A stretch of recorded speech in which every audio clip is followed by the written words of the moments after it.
Good afternoon అండి. అంటే sir నాకు అంత ముందు ఒకసారి హాస్టల్లో వెళ్తే బరువుగా ఉంటే నేను హాస్పిటల్కి వెళ్ళాను, హైదరాబాద్ సికింద్రాబాద్ వెళ్ళాను సార్. నేను అక్కడ కార్యాలయ దగ్గరికి వెళ్ళాను, మొత్తం స్కాన్ చేసి ఏం చెప్పాడు కదా అంటే ఇది గుండెకు ఒక నరం ఉంటుంది అని చెప్పేసి అన్నాడు సార్. గుండెకి ఏముంటుంది? నరం పవర్ టైప్ సప్లై అవుతుంది, కరెంట్ లాగా పనిచేస్తుంది, ఒక నరం ఉంటుంది, అది కొంచెము ఇదిగా ఉంది, వీక్ గా ఉంది అని చెప్పేసి టాబ్లెట్స్ ఇచ్చారు సార్. అది ఇప్పుడు నేను అదే వాడుతున్నాను. ఇప్పుడు మినిమం ఏం లేదంటే 8 months అవుతుంది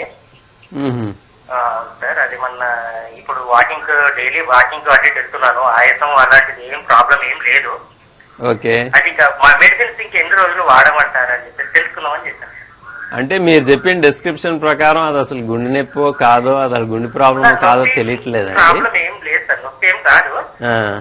అప్పట్లో ఏంటంటే బరువుగా ఉంది అని చెప్పేసి వెళ్ళాను. అదేనండి, బరువు అనేది నొప్పేనండి. చాలా మందికి నిజం నొప్పి కాకుండా నేను ఇందాక చెప్పాను చూడండి, హార్ట్ నొప్పి అనేది చాలా టైమ్స్ బరువు లాగానే అనిపిస్తుంది.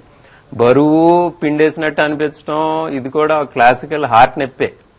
సో అది ఏంటి, అది మీకు నిజంగా హార్ట్ ప్రాబ్లం ఉందా లేదా అనేది తెలియట్లేదు. ఇంకొక ప్రాబ్లం ఏంటంటే హార్ట్ కి గుండె రక్తనాళాలు ఉంటాయి, వాల్వ్స్ ఉంటాయి, హార్ట్ మసిల్ ఉంటాయి, హార్ట్ కి ఎలక్ట్రిక్ సప్లై ఉంటాయి.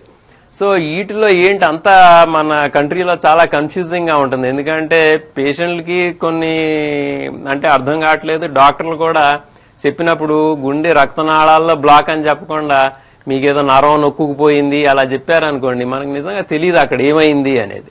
అందుకు మీరు చెప్పిన డిస్క్రిప్షన్ ప్రకారం మీకు నిజంగా హార్ట్ ప్రాబ్లం ఉందా లేదా అని తెలియట్లేదు.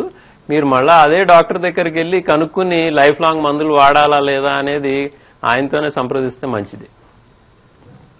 ఓకే డాక్టర్ గారు, మరి అధిక కొలెస్ట్రాల్ గుండెకు ప్రమాదకరంగా ఉంటుందా? అలాగే గుండె జబ్బు ఉన్న వాళ్ళకి కళ్ళలో వాపు వస్తూ ఉంటుంది ఎందుకు? ఇలాంటి విశేషాలు తెలుసుకునే ముందు డాక్టర్ స్టార్ కార్యక్రమంలో చిన్న విరామం తీసుకుందాం.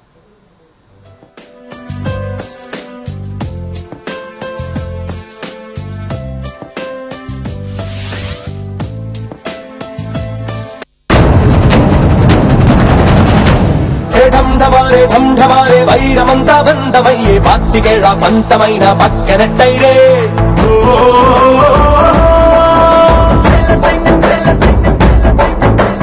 వేల సైన్యమంత ఉన్న గాని లేదింత ధీమ బంధమంత ఒక్కటైతే గాని వాళ్ళ కొద్ది రాసులున్న గాని లేదింత ప్రేమ సొంత వాళ్ళు దగ్గరైతే గాని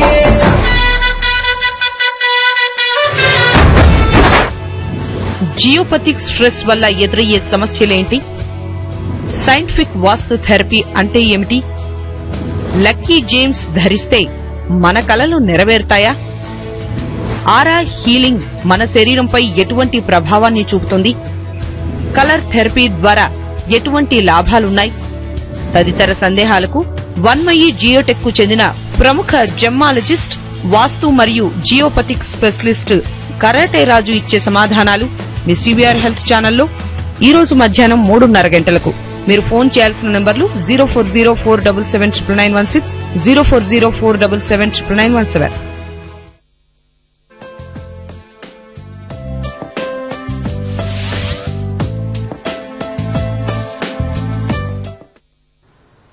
welcome back to doctor star. Doctor గారు, అధిక కొలెస్ట్రాల్ అనేది గుండె జబ్బుకు కారణంగా చెప్పుకోవచ్చు అంటారా? అధిక కొలెస్ట్రాల్ కన్నా కూడా ఇండియాలో ఒక రకమైన కొలెస్ట్రాల్ తక్కువ ఉండటం వలన హార్ట్ అటాక్స్ ఎక్కువ అవుతాయి. ఇదేంటంటే హెచ్డిఎల్ అనేది హెచ్ అంటే హైగా ఉండాలి. సో ఆ కొలెస్ట్రాల్ తక్కువ ఉండటం వలన హార్ట్ అటాక్స్ ఇండియాలో ఎక్కువ ఉంటుంది. ఇదేంటంటే ఒక రకమైన డయాబెటిక్ టెండెన్సీతో పాటు కలిపి ఉంటాన్ని దీన్ని మెటాబాలిక్ సిండ్రోమ్ అంటారు. మెటాబాలిక్ సిండ్రోమ్ అంటే ఏంటంటే ఈ మంచి కొలెస్ట్రాల్ తక్కువ ఉండటం, ట్రైగ్లిసరైడ్ అనే ఒక రకమైన కొలెస్ట్రాల్ పదార్థం అనుకోవచ్చు, అది ఎక్కువ ఉండటం, బాన పొట్ట ఉండటం అంటే సెంట్రల్ ఒబిసిటీ అంటారు. సెంట్రల్ ఏరియాలో కొవ్వు పదార్థం ఉండటం, షుగర్స్ కొంచెం ఎక్కువ ఉండటం అంటే ఫాస్టింగ్ బ్లడ్ షుగర్స్ 100 కన్నా ఎక్కువ, భోజనం చేసిన తర్వాత 140 కన్నా ఎక్కువ, కొంచెం కొలెస్ట్రాల్ షుగర్లు ఎక్కువ ఉండటం, బీపీ కొంచెం ఎక్కువ ఉండటం అంటే 140/90 లేకపోతే 150 అలా ఉండటం, ఇవన్నీ కలిపితే మెటాబాలిక్ సిండ్రోమ్ అంటారు. ఇది ఒక రకమైన డయాబెటిక్ టెండెన్సీ. ఇది సౌత్ ఈస్ట్ ఏషియా అంటే ఇండియన్ అండ్ ఈ పక్క కంట్రీస్ బంగ్లాదేశ్, పాకిస్తాన్, శ్రీలంక ఈ ఏరియాల్లో హార్ట్ అటాక్ చాలా కామన్ కారణం ఈ మెటాబాలిక్ సిండ్రోమ్ అనేది. దీనికి ఏంటంటే మనం తినే కొవ్వు కన్నా కూడా